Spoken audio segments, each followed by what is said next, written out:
मा सद्गमय तमसो मा ज्योतिर्गमय मृत्योर्मा अमृतंगमय। ओम शांति शांति शांति। ओम प्रपन्न पारिजाताय स्तोत्रवेत्रैकपाणये ज्ञानमुद्राय कृष्णाय गीतामृतदुहे नमः।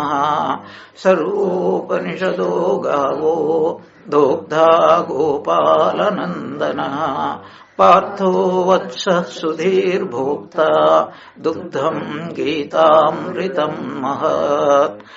वसुदेवसुतं देवं कंसचाणूरमर्दनं देवकी परमानन्दं कृष्णं वन्दे जगद्गुरुं। मूकं करोति वाचालं पङ्गुं लङ्घयते गिरिं यत्कृपातमहं वन्दे परमानन्दमाधवम्। This word Paramanandam, beautiful word. Paramanandam, an embodiment of the nature of Paramananda. What is Paramananda? Bliss. What is the difference between the word happiness and the word bliss? Sukham and Anandam. Sukham has got its opposite. Anandam doesn't have any opposite. That's why Sushupti is equated with Anandam, because there is no duality there. It is non-dual. One state, Advaita state. Now last class we have started this 18th verse. What is it? Antavanta ime deha nityasya uktaha sharirinaha anashinaha aprameyasya tasmat yudhyasva bharata. There are three statements here.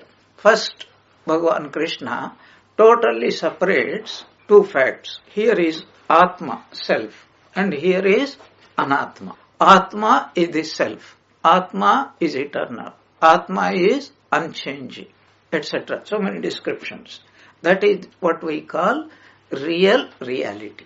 What are the bodies or everything else other than Atma? In this world, there are only two facts. Two facts. Why fact? Because they are experienced by us. Whatever is experienced is called a fact. What are the facts?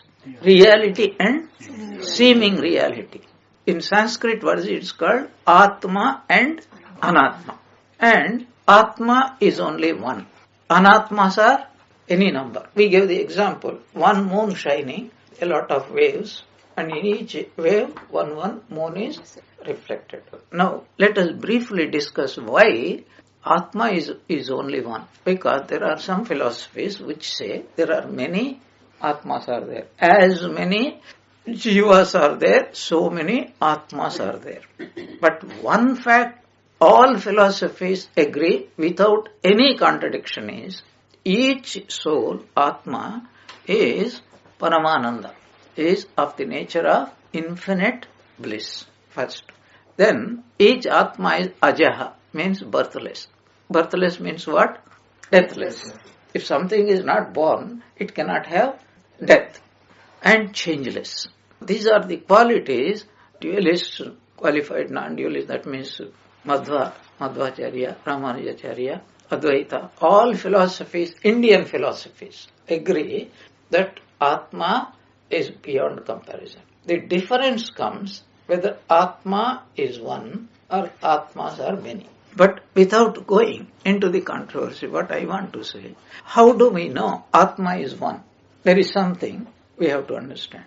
If there are two tables, two books, two anything, there must be some way for us to distinguish one from the other. You see the point? Small table, big table, round table, square table, brown table and green table, whatever it is. What I wanted to illustrate, how do we know there are two things? The moment we talk of anything as two, there must be something by which we can separate and say this is this and this is this, isn't it? Okay. That is what I am saying.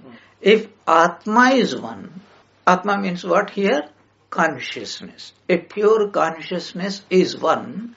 If many consciousnesses, many Atmas are there, how do you distinguish one from the other.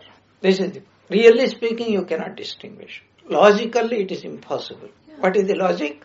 To distinguish, first of all, there you must find out what is the difference. Two tables are there. How do you know there are two tables? In your mind, there are certain things which, this is small, this is big, this is left side, this is right side, and this is brown color, this is green. Do you follow what I am saying? Suppose two tables are there, absolutely in every respect they are of one. Even then there are, it is on the other side, it is on this side, which is nearer to me, which is further from me, which is in front of me, which is behind me. If all these distinctions, these are called qualities, gunas, all these gunas are removed, how do we know which is which? Is it possible? Okay, another illustration I am giving. Yes, guna in the sense of nature, not quality, we cannot differ to Atma. No, what my point is, how do you know there are two things, any two things? So that which distinguishes one thing from the other is called, by definition, guna. Guna means quality. Small, big, green, yellow, round, these are called qualities. Atmas are not like that. This is what the point I am telling is, I am coming to that. If anybody claims there are two Atmas, how do we distinguish them that this is this Atma and this is the other Atma? The mistake people commit is, because each one of us have got a body, therefore we are identifying this Atma which is in this body, the other Atma which is in the other body. That's why there must be, don't want to go into too deep and confuse. You see, what is our normal experience? If I eat something nice, it doesn't make any difference to anybody. Is it not? If I eat something, do you feel that it is good or bad or sweet or anything? No. But if you want to eat, then you have to eat. This is what makes us think, if my Atma, your Atma is same, then if one Atma experiences, then all Atmas must experience the same thing. So, to distinguish any two things, there must be some differentiating qualities which alone can determine this is this is that. How do you know? You say, okay, how do you know there are two recorders here? This is what experiences we are discussing are at body level, yes, not at Atma, because Atmas don't have any experiences. Yes. So how do you distinguish there are two Atmas? That is the point. We are all part of the whole, so hence. Yeah, this is what I am trying to find out logically. How does one distinguish there are two Atmas? If there are more than one Atma, there must be some distinguishing point. Do you get it? Yeah. That is the point I am trying to tell. At that level, there is no body, there is no mind. Therefore, who is to say that it is one or two or many? What is the point? Why are we discussing this? Because according to this description, and this comes in the 13th chapter, Kshetra Kshetragna Yoga is the 13th chapter. He says, Kshetragna, the Atman which is conscious of the body mind is only one. But the bodies and minds are many, infinite, as many as they are. That is the point. The pure consciousness is one, but that which the pure consciousness experiences or objectifies are many, many, many. That is the point. That is what Bhagavan is telling here. First he is telling, in this whole world there are only two things, Atma and Anatma. How many Atmas? One. How many Anatmas? Many, many. This is the first point.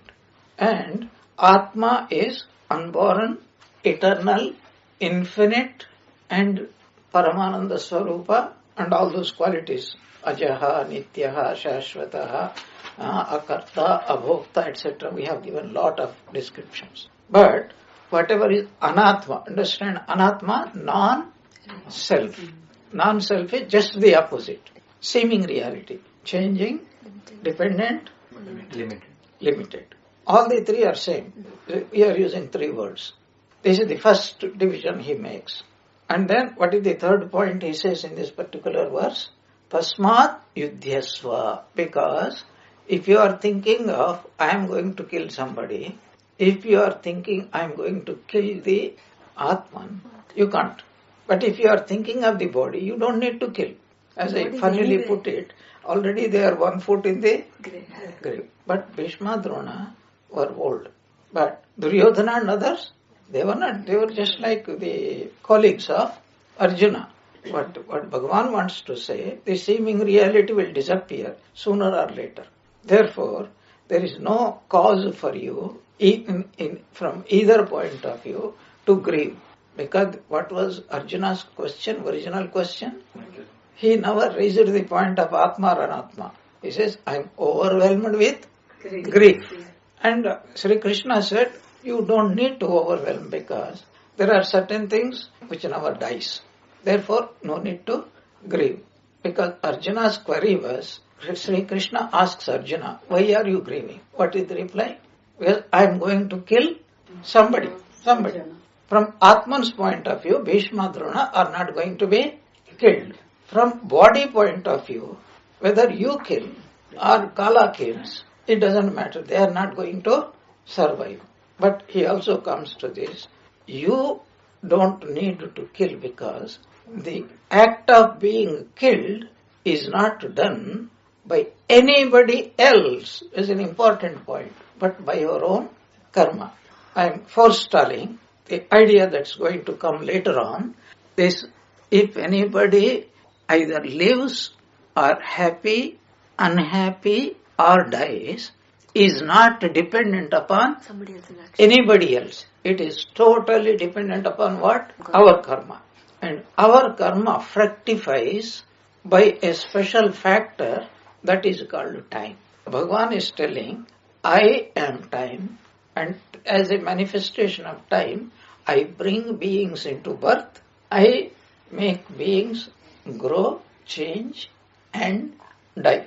But in that process also, he inserted within brackets whether a person is happy or unhappy, whether a person is healthy, unhealthy, whatever be his circumstances, I cause all those things. Here, a question comes.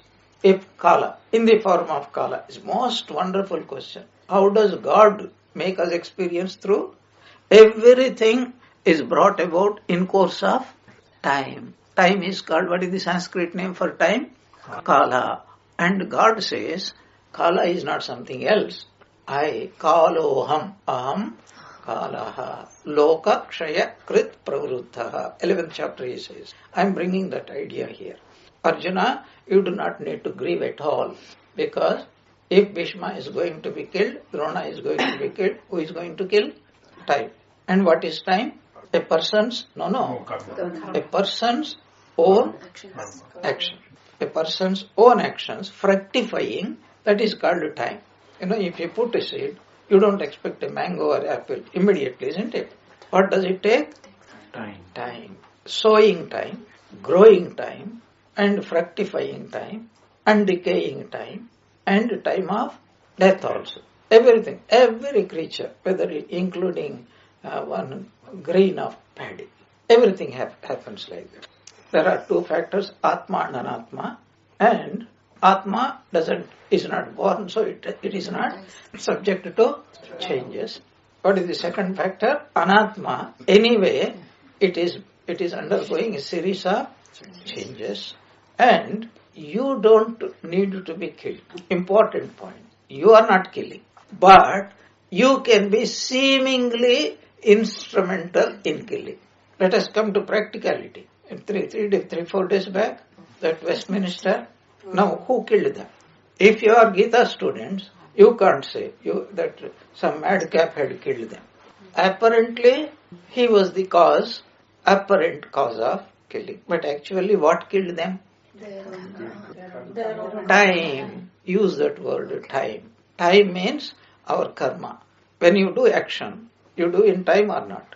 When you get the experience, the results of karma, do they come in time or not? So, that is what we say, Kala, that means God in the form of Kala, and He is the cause for both karmas as well as karma phalas. There is a clash between duty and karma. No. Because if this person has not killed, if everybody in the world are Gita students, Yeah. who is going to punish that man? Because he has not killed. He is, no, put your question properly. If the entire world is following Gita, Guruji, Yeah, then the person who has killed yeah, has not really killed. It No, is the no. people who have died their No. time. no. Oh, but if the killer is also doing Gita, he would not have killed in the first place. How many Gita students are there first? Second, how many Gita students really practice what they hear? Fortunately for God, But Swamiji, if that student was like Arjuna, then he would still think that it is his duty and would have killed anyway. yes, if at the end, that's what he did. At the end of the Gita teaching, he understood what Gita was, and then he says, I will do my duty because it is my karma to do my duty. Don't bring in that word kill. Anything of my duty. It may be my duty to save somebody. It may be my duty to kill somebody. But this killing also, not random killing. That's a very important point. Not random killing. Duty is not random duty. What is duty? It is something which we have to do, and you have to bring in another idea. Whatever is our duty, is it righteous or unrighteous? Righteous. Dharma. Can anybody say that I have an unrighteous duty? Very important idea. There is nothing called unrighteous duty. Duty may be unpleasant. It may be something involving killing or whatever it is. But if it is a duty, there is no question of unrighteous. I'll give you an illustration to understand these basic points. If anybody kills somebody, that is unrighteous. It is not a duty. But if a soldier kills, then it is duty. Okay. If a soldier doesn't kill, that is, when he is ordered in a battle, not that every soldier's duty all the time is to go on killing everybody. When he is ordered by his superior and against so-called enemies, if he doesn't, that's what Arjuna wanted to do. It is unrighteousness. But Bhagavan Krishna also tells something so important for us. Says, supposing Arjuna says, everything is fine, I am not going to kill. Would the world change? Would the world change if Arjuna refused to do his duty? No, because Sri Krishna says, if you don't kill, somebody else will come in your place and he will do it. You see why? Because if it is the karma phala, that Bhishma Drona had to be killed through then somebody else will do it. You better do your duty, otherwise you are, what is called, committing a sin. It is called pratyavaya. Pratyavaya, do you know what is pratyavaya? If anybody neglects discharging their duties, that is called, he incurs a sin. So this is called, sins are of two types, omissions and commissions. What we need to do if we omit, that is called omission. And what we are not supposed to do, if we do, that is called commission. Both bring in what is called papa, sin. Sin means what? Your progress. Always keep this mind. Sin means what? Progress will be retarded. Evolution will be, takes a back step. That is called sin. The suffering that we go through has nothing to do with, it is to teach us a lesson that you have done something which you should not have done. You have not done something which you should have done. Commission and omission. The suffering is not the final thing. It is something which corrects our behavior, puts us in the right path, and aids us to go forward. That is the Hindu theory of karma. Otherwise, one of the questions that is put is, why did God create evil? It is an illogical question. Because if no person asks, why did God create happiness, goodness? We only ask what is uncomfortable for us. But there is a problem with this uncomfortable thing. Swami Vivekananda brings it so beautifully, that is like a hungry tiger complaining to the Lord, look Lord, at the injustice of it, these wretched human beings are not coming into my mouth. How beautifully these ideas are being brought out. Why did God create Sukha and Dukkha? It's not for enjoyment. There is a biblical statement. It says God created this world and told man, you go and enjoy it. Vedanta doesn't agree with that. Sukha and Dukkha are like twin engines. Sukha pulls a man towards God and Dukkha pushes a man towards God. Because that's a very important idea. Supposing you have a pain in your hand or itching, what do? That itching, is it good or bad? It is drawing your attention that there is something bothering here. It could be mosquito, it could be anything. You just deal with. So what is dukkha doing? It is drawing our attention. That is why papa. We have discussed it in the very first place, how the samsara starts. How does it start? So first of all, there is a desire. There is a vasana, samskara. Samskara creates desire. Desire translates into action. This action falls into two. What are they? Dharma and adharma. Dharma produces what? Punya. Adharma produces what? Papa. Punya transforms itself into what? Sukha. And papa transforms itself into dukkha. What does sukha do? Produces raga, attachment. And papa produces what? Aversion. We want to be away from anything that makes us unhappy, isn't it? Instinctively. Instinctively we move towards what gives us happiness or what we think gives us happiness. Instinctively we move away from what gives us unhappiness or what we guess is going to give us unhappiness, isn't it? And this raga and dvesha, attachment and aversion, is another name for samsara. Punarapi jananam, punarapi maranam. This is the cycle. Next birth also we do the same things and they become deeper samskaras. Samskaras produce desires. Desires produce actions. Actions become dharma and now you understand the cycle. Now you understand sukha and dukkha are not meant as ends in themselves. They are meant for what purpose? For an evolutionary purpose. What is the evolution? We discussed. The idea of evolution is meaningless without the idea of involution. Involution means what? We came from home. This is the common analogy. What is our home? God. Therefore, we are instinctively going back to God. That is called evolution. This our main purpose in this world. That is why it is called karma bhumi. Karma bhumi. And even from the Gita's point of view, where did the battle take place? Dharma kshetra and Kurukshetra. What is Dharma kshetra? Our karma, it is karma kshetra. Kurukshetra means what? Karma kshetra. Kuru, the Sanskrit word kuru means what? Action. Do. Kuru, the word kuru, Sanskrit meaning is do. It means this world is a world of karma. And what type of karma? What type of world? It is dharma kshetra. Dharma kshetra means what? If you do righteous actions, the result will be punya. If you do evil actions, the result will be papa. But what is the important point? This is not an eternal cycle where we go on doing karma and enjoying and suffering. No, it has a purpose. They are means. What is the purpose? Through sukha, we move nearer to God. Through papa also we move nearer to God. Because instinctively, it is our instinct to move towards sukha and to move away from dukkha. In course of time, we learn that if we do certain actions, we are bound to suffer. And we also learn if we do certain actions, we are bound to enjoy. Therefore, that's what we are doing all the time. You get the point now. So, sukha, dukkha, God created not as an ends in themselves, but as a means to further. If we understand that, what is the duty now?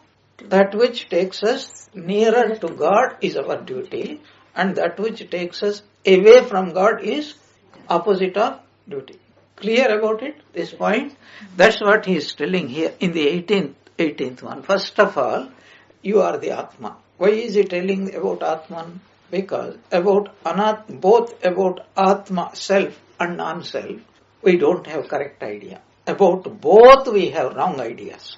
What is that? And about Atman, it is not real. Because we don't know about it. about the world, it is the only reality. That is also wrong. So the God has to come and tell us, or scripture has to come and tell us, in both ways you are totally wrong. Now look at it in this light of what we discussed.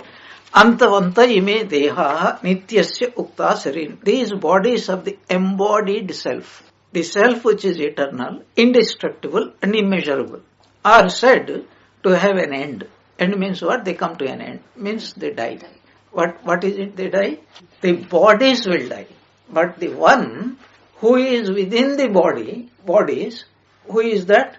Atman, is eternal, indestructible and immeasurable. Tasmat yudhyasva bharata.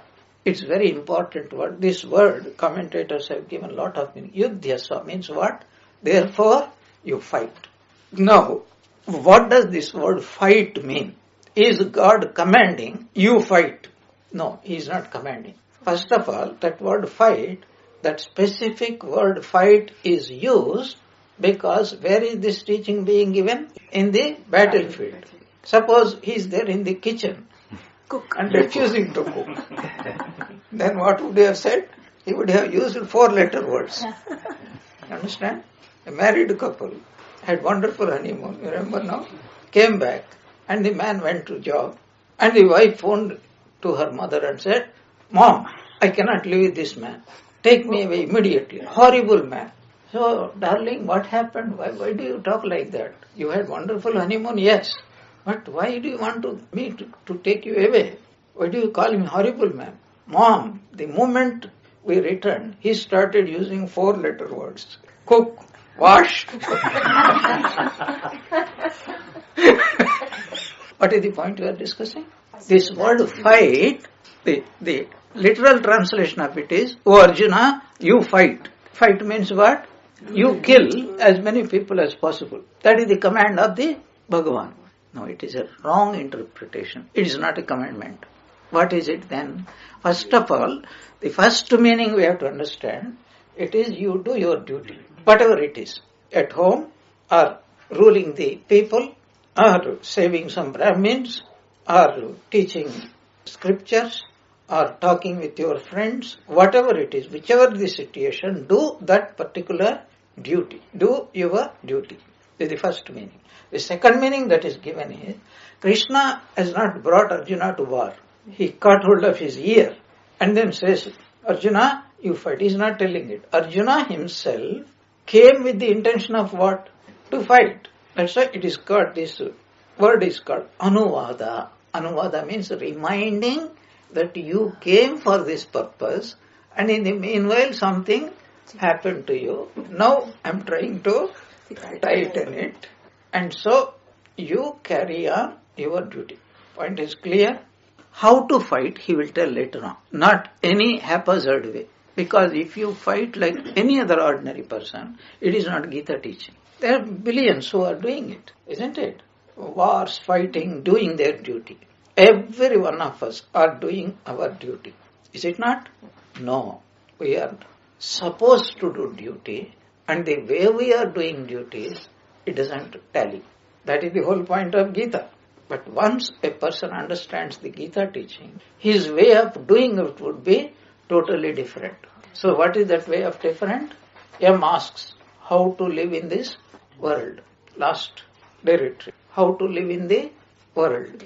That means do all your duties like a maid servant. That means what? Do everything to the best of your ability. First of all, don't think that without you the world will not go on. Do it because it is for your good, not for the good of anybody else. This is a most wonderful point. When we do our duty, who is the greatest beneficiary? Only the doer.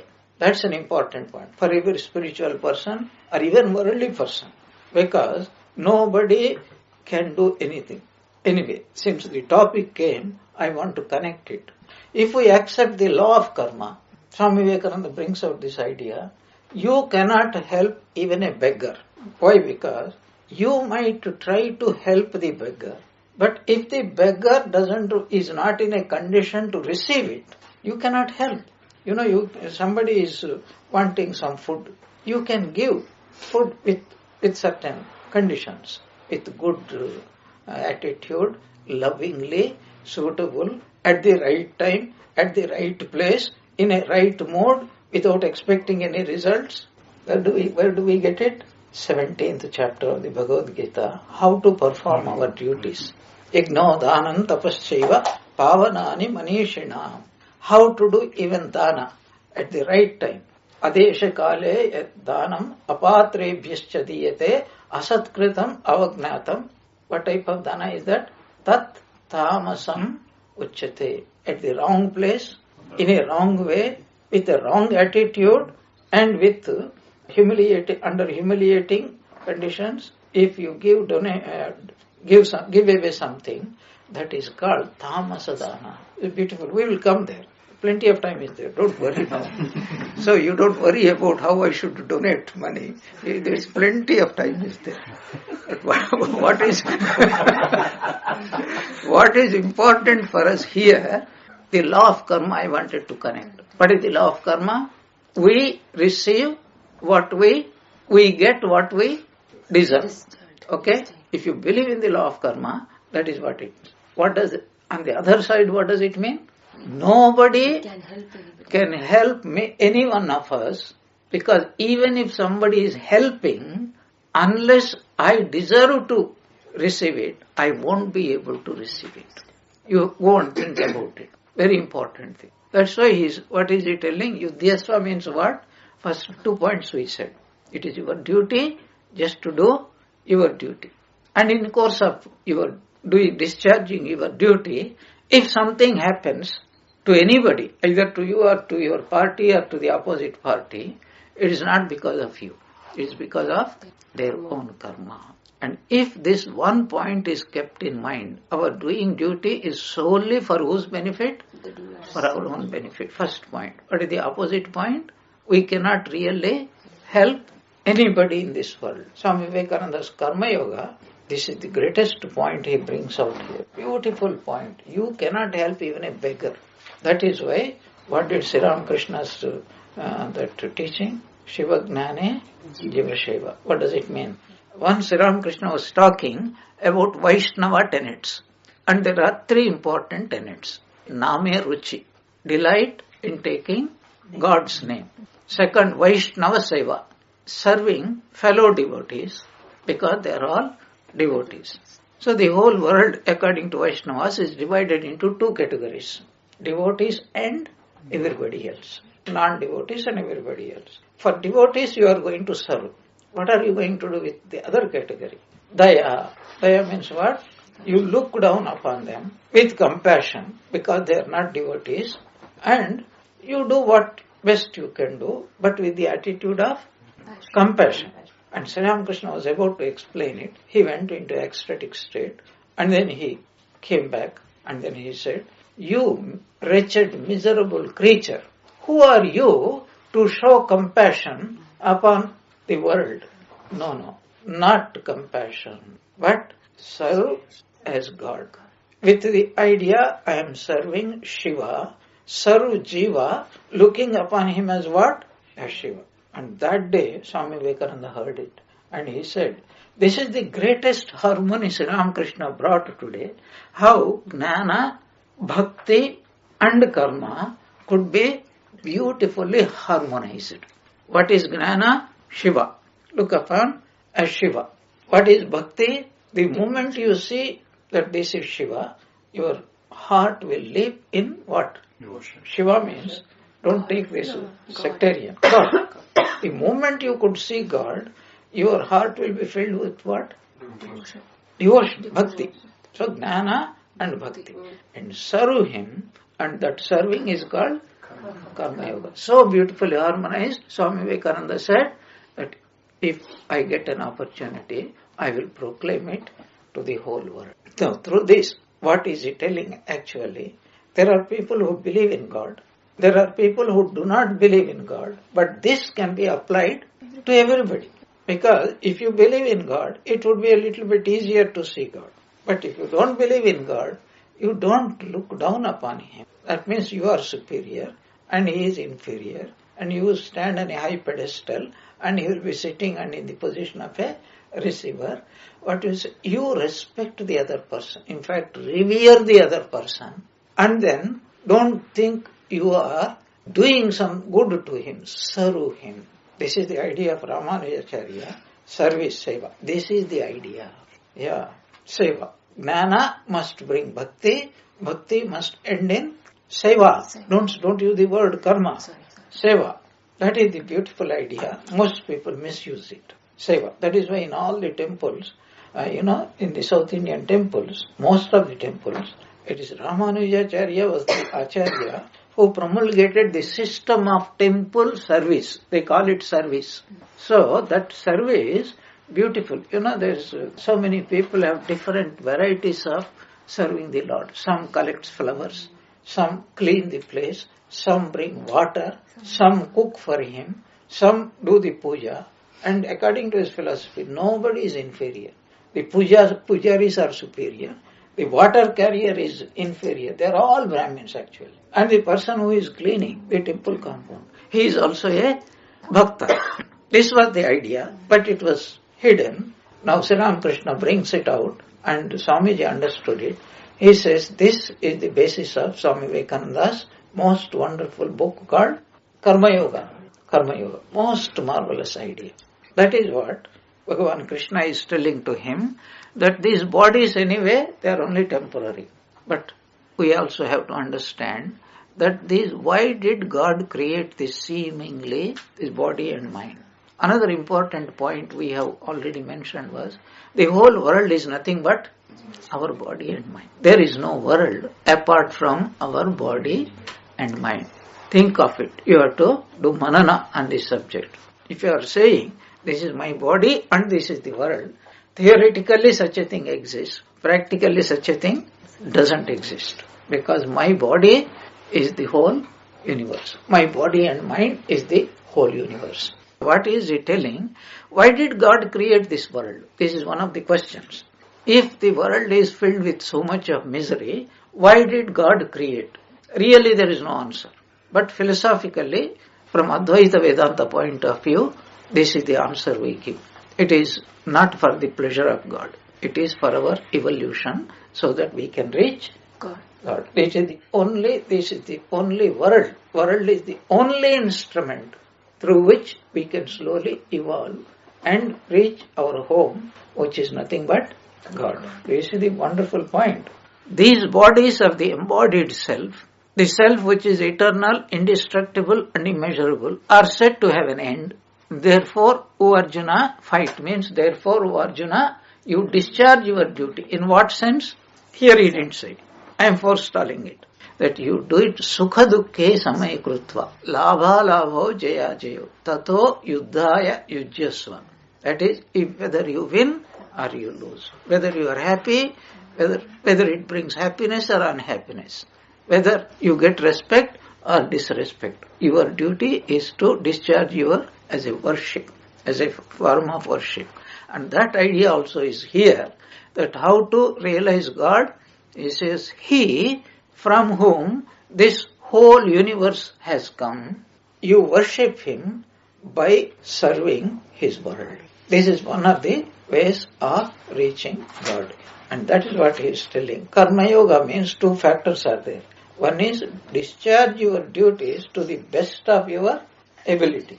The second point he says, simply discharging. A machine, very efficient computer, can discharge the duties much better than a human being and without striking and never getting depressed.